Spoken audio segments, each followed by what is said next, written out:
नमस्कार दोस्तों, स्वागत है आपका अपनी वीडियो के अंदर। दोस्तों, कहा जाता है ना, अगर आपको उस जगह के बारे में पता लग जाए कि हाँ, जिस जगह पे आप इतने सालों से रह रहे हो उस जगह पे कोई आत्मा है या कुछ ऐसी एंटिटी है जो आप पे नजरें गड़ाए रखी है, तो आपका क्या रिएक्शन होगा उस टाइम पे।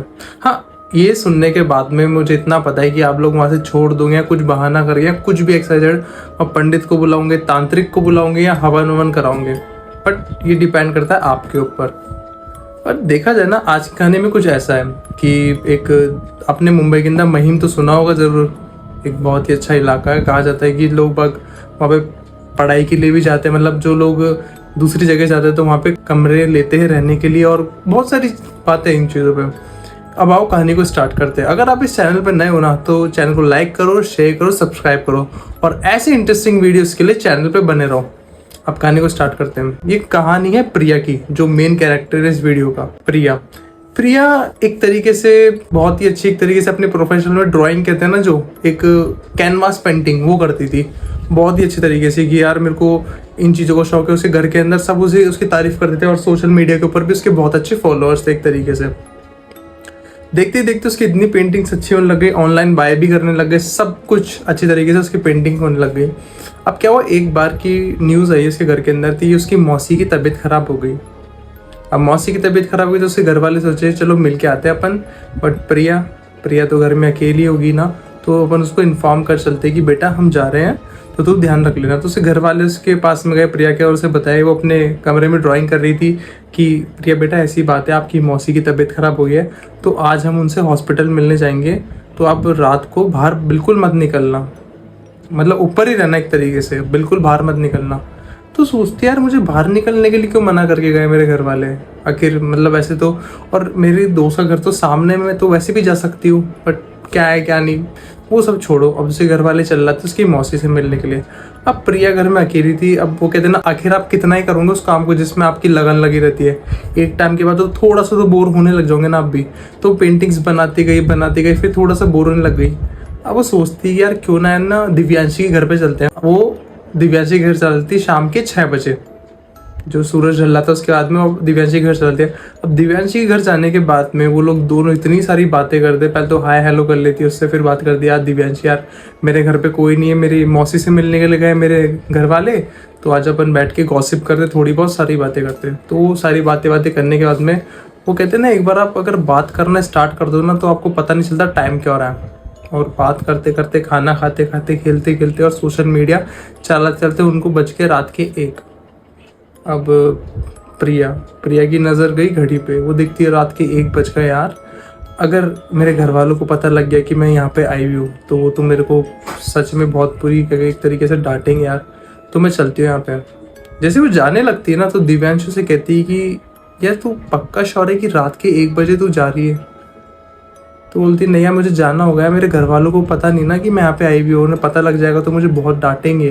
वो मुझे पहले ही मना करके गई थी कि शाम के टाइम पे बिल्कुल भी मत निकलना घर से। अब वो चल रही थी, जैसे फिर जाने लगती ना, एक बार और दिव्यांशी कहती तू श्योर है पक्का, तो बिना कुछ कहे उसे वो एक चेहरे पे स्माइल करती है और निकल जाती है। अब दोनों घर सामने आमने सामने तक एक तरीके से था, है ना। अब वो जाने लगती है ना, तो उसे लगता है कि यार घर कितना दूर पड़ रहा है मेरा, पता नहीं ऐसा क्यों लग रहा था उसको। अब जाती रहती है, तो उसे क्या लगता है कि उसका पीछा कोई कर रहा है। कदमों की आवाज़ आती है उसके साथ में, जैसे वो कदम रखती ना, ठीक उसके साथ में कदम पे कदम मिला के कोई चल रहा था। अब जैसे वो रुक गई, वहीं पे वो कदम रुक गए। जाते उसकी नज़र पड़ती है राइट साइड में।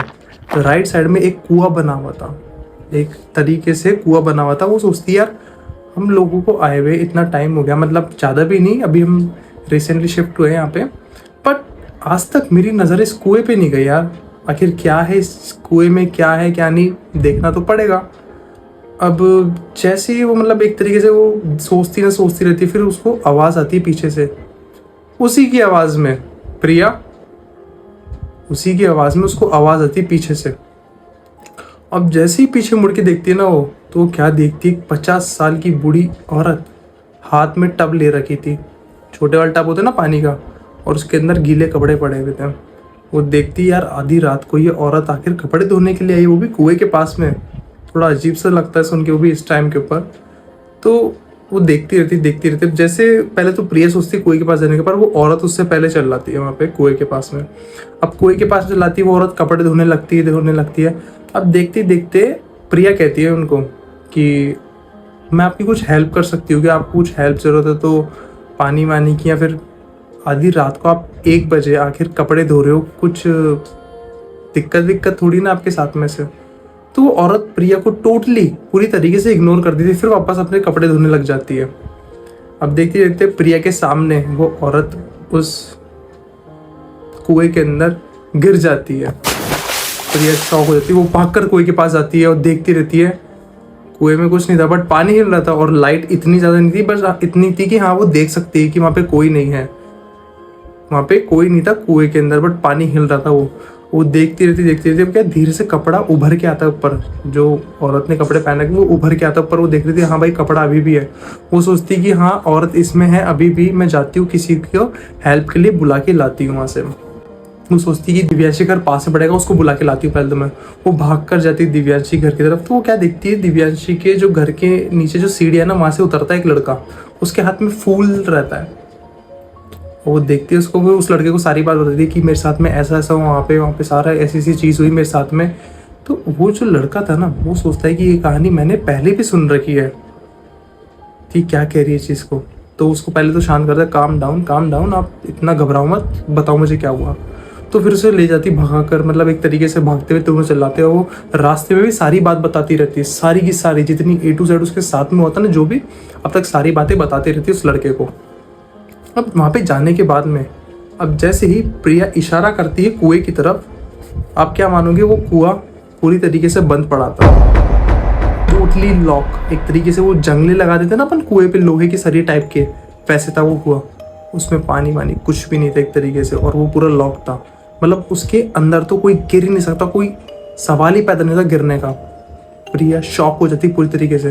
वो कहती अभी थोड़ी देर पहले मैं जब देखी थी ना पे एक लेडी सी, वो गिर गई थी कपड़े धोते धोते, और अब देख रही हूँ तो ये बंद है पूरा का पूरा, ये क्या हो रहा है समझ भी नहीं आ रहा मेरे को। तो लड़का कहता है पहले तो आप घबराओ मत, ये कोई नई बात नहीं है आपके लिए, मैं आपको बताता हूँ पूरी बात। जो आपने देखी वो चीज़ सारी रियल है। बहुत टाइम पहले ये इंसिडेंट हो गया था यहाँ पे, और ये सच में मौत हो गई थी बहुत टाइम पहले। बोले क्या बात कर रहे हो, मुझे समझ भी नहीं आ रहा। तो फिर वो लड़का बताता है यहाँ पे, बोले मैं हर बार यहाँ पे आता हूँ, ये फूल यहाँ पे रखता हूँ कि उस औरत की आत्मा को शांति मिले। कहा जाता है कि बहुत पहले के टाइम पे कि वो औरत कपड़े धोने के लिए यहाँ पे आती थी और गिर गई थी इसके अंदर तालाब में। और कई लोगों का तो ये भी कहना है कि उस औरत का किसी ने मर्डर कर दिया था। अब लोगों के मुंह तो अपन बंद नहीं कर सकते ना, लोगों की क्या कहानी क्या नहीं, जितने मुंह उतनी बात एक तरीके से। तो ये सारी चीज़ थी, और वो थोड़ा शांत भी हो गई इस टाइम पे। फिर वो वहाँ से निकलने लग गई। अब निकलते निकलते ये सोच रही थी कि यार अब अगर ये बात इतनी आसान है तो मैं क्यों लूट लूँ इस चीज़ का। पर जो मेरे साथ हुआ एटलीस्ट मैंने इस लड़के को तो बता दिया वो।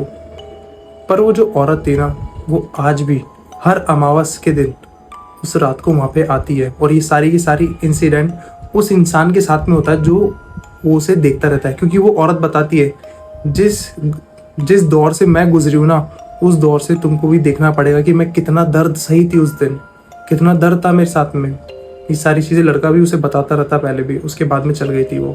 तो देखते देखते सारी चीज़ें हो गई थी। अब दोस्तों मेरा ये कहना है आप लोगों को कि कई अपनी इस दुनिया में, पूरी दुनिया की बात कर रहा हूँ मैं, दुनिया में कई ऐसी आत्मा होती है जो बताती नहीं है कि यार आप लोग को तकलीफ हो कुछ भी हो। और कई ऐसी भी आत्मा होती है, एंटिटीज कुछ भी गलत तरीके से, वो इस तरीके से बिहेव करती है आपके साथ में जिस तरीके से मैं गुजरा हूँ या मैं गुजरी हूँ ना, उस तरीके से तुमको गुजरना पड़ेगा। उस दौर से तुमको भी उतनी ही तकलीफ उठानी पड़ेगी, क्योंकि मैं नहीं चाहता या मैं नहीं चाहती कि जितना दुख मैं लूँ या सुख लूँ वो उतना तुम्हें भुगतना पड़े। यही होता है एंड में। तो फिर उस चीज़ की अपन को कीमत चुकानी पड़ती है। लास्ट में आपसे यही कहूँगा दोस्तों, अगर आपको कहानी अच्छी लगे ना, चैनल को लाइक करो, शेयर करो, सब्सक्राइब करो, और ऐसे इंटरेस्टिंग वीडियोस के लिए चैनल पे बने रहो। जब तक के लिए धन्यवाद।